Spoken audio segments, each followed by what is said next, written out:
लोगों को फिर से समाज के मुख्य धारा में भी ला पाए हैं, जो धीरे धीरे कहीं खो रहे थे। और अब ये स्थिति आ गई है कि बहुत अधिक हद तक अब ये सभी लोग फिर से एक्टिव हो गए हैं और देवास में अब हर जगह इन चीजों की जरूर बात होती है कि विकास सिर्फ धरातल पे जो होता है वो महत्वपूर्ण नहीं है। आपके जो आपका जो सामाजिक इतिहास है, आपका जो सांस्कृतिक इतिहास है, उसको भी आपको आगे लेके चलना होता है। और उन्हीं सभी चीजों पर भी हम लोगों ने काम करा है। ऐसा नहीं है कि सिर्फ हम लोग बात करते हैं कि हमने इंफ्रास्ट्रक्चर में क्या कर दिया है, या इंस्टीट्यूशनल डेवलपमेंट में क्या कर दिया है, या सफाई के क्षेत्र में क्या कर दिया, हरियाली में क्या कर दिया। ओवरऑल डेवलपमेंट सभी चीजों को लेकर होना चाहिए और उसी पर हम लोग लगातार काम भी कर रहे हैं। बिल्कुल आपने ठीक कहा। और इसमें देवास की जो जनता है, यानी आप सब जो है, उनका एक बहुत लाइव कंट्रीब्यूशन बहुत जरूरी है। मैं अक्सर ये बात ऐसे किसी मंच पर जब भी होता हूं तो दोहराता हूं। देखिए, अच्छी चीज किसी से भी सीखने में पीछे नहीं होना चाहिए। इंदौर के एक दो ही दलों की मध्य प्रदेश की राजनीति है, कांग्रेस और बीजेपी। लेकिन मैं नाम नहीं लूंगा कि वो नेता कांग्रेस के थे कि बीजेपी के थे। उन्होंने एक बार मुझसे कहा, अच्छे बड़े नेता हैं, उन्होंने कहा, शरद जी, इंदौर के डेवलपमेंट की जब बात होती है और हमें दिल्ली जाना होता है तो कई बार हम एक ही फ्लाइट या एक ही ट्रेन में बैठ के जाते हैं, कांग्रेस और बीजेपी के लिए। बोले, आपको इंदौर में विरोध जरूर दिख जाएगा थोड़ा बहुत, लेकिन हम विरोध इंदौर के मसले पर नहीं करते। मुझे याद आता है कि जब कैलाश विजयवर्गीय जी महापौर थे इंदौर के, तो सबसे ज्यादा मदद वो लेके आते थे उस समय के जो मुख्यमंत्री थे, दिग्विजय सिंह। ये इंदौर की ताकत है। लेकिन ये इंदौर की ताकत देवास की भी ताकत हो सकती है, होगी ही। खंडेलवाल साहब हमारे बीच में हैं, क्योंकि राजनीतिक कटुता कई बार बहुत डेवलपमेंट पर बहुत खराब असर डालती है। खंडेलवाल साहब, मैं आपकी तरफ नमस्कार। नमस्कार सर।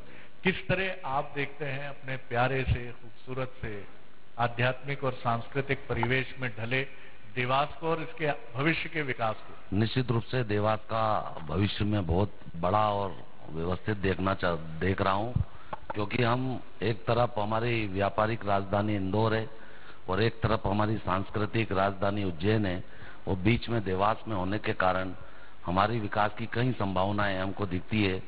और खासकर मैं आज इस अवसर पर यह भी कहना चाहूंगा कि सारी कंपनी, चाहे वो केंद्र में यशस्वी प्रधानमंत्री नरेंद्र भाई मोदी से लेकर एक पार्षद तक, एक ही कंपनी के भारतीय जनता पार्टी के होने के कारण एक सुचारू विकास देवास में सकारात्मक जो होना चाहिए, जो मिल रहा है, जो दिख रहा है, वो निश्चित रूप से देवास के भविष्य को और अधिक तेज गति से आगे बढ़ाने का काम करेगा। वाह, बिल्कुल ठीक बात है। मैं फिर शुक्ला सर की तरफ आऊंगा। सर, एक शहर अपनी सांस्कृतिक स्मार्ट सिटीज से आपका खुद जुड़ाव रहा है भोपाल में। स्मार्ट सिटी का मतलब, मैंने जितना बहुत थोड़ा बहुत पढ़ा और समझा उसको, कि एक शहर के एक कोने से दूसरे कोने तक आप 25-30 मिनट में पहुंच जाएं, पोर्टेबल वाटर और तमाम तरह की फैसिलिटीज हों। उसकी सांस्कृतिक विरासत को भी बहुत तरीके और करीने और सलीके से सहेजा है। देवास को आप किस तरह देखते हैं कि यहाँ की जो सांस्कृतिक धरोहर, मेरी भी इच्छा होती है कि कभी यहाँ आऊं तो कुमार गंधर्व जी का एक कोई संग्रहालय हो, जहां उससे जुड़ी बहुत दिलचस्प चीजों से मैं रूबरू हो सकूं, और एक लाइट एंड साउंड शो हो छोटा सा, एक अद्भुत जीनियस गायक में, जो सिर्फ हिंदुस्तान के नहीं दुनिया के नामचीन सिंगर्स में से एक है। मैंने मैं फिर से रिकाउंट करता हूं कि जब हम लास्ट बातचीत कर रहे थे तो मैंने कहा था कि इंदौर की आइडेंटिटी जो है बड़ी बड़ी बिल्डिंग या बड़ी सड़कों से नहीं है, 56 से और सराफा से कहीं ज्यादा है।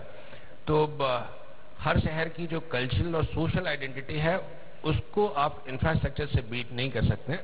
निश्चित तौर पे मेरे समझ से जो भी देवास में नहीं रहा है और देवास को जानता है, दो चीजों के कारण जानता है। एक तो दोनों माता जी का जो मंदिर है, मेरे समझ से चामुंडा टेकरी, चामुंडा नगरी, इस तरह से हम लोग जाना करते थे जब हम देवास में नौकरी नहीं करते थे।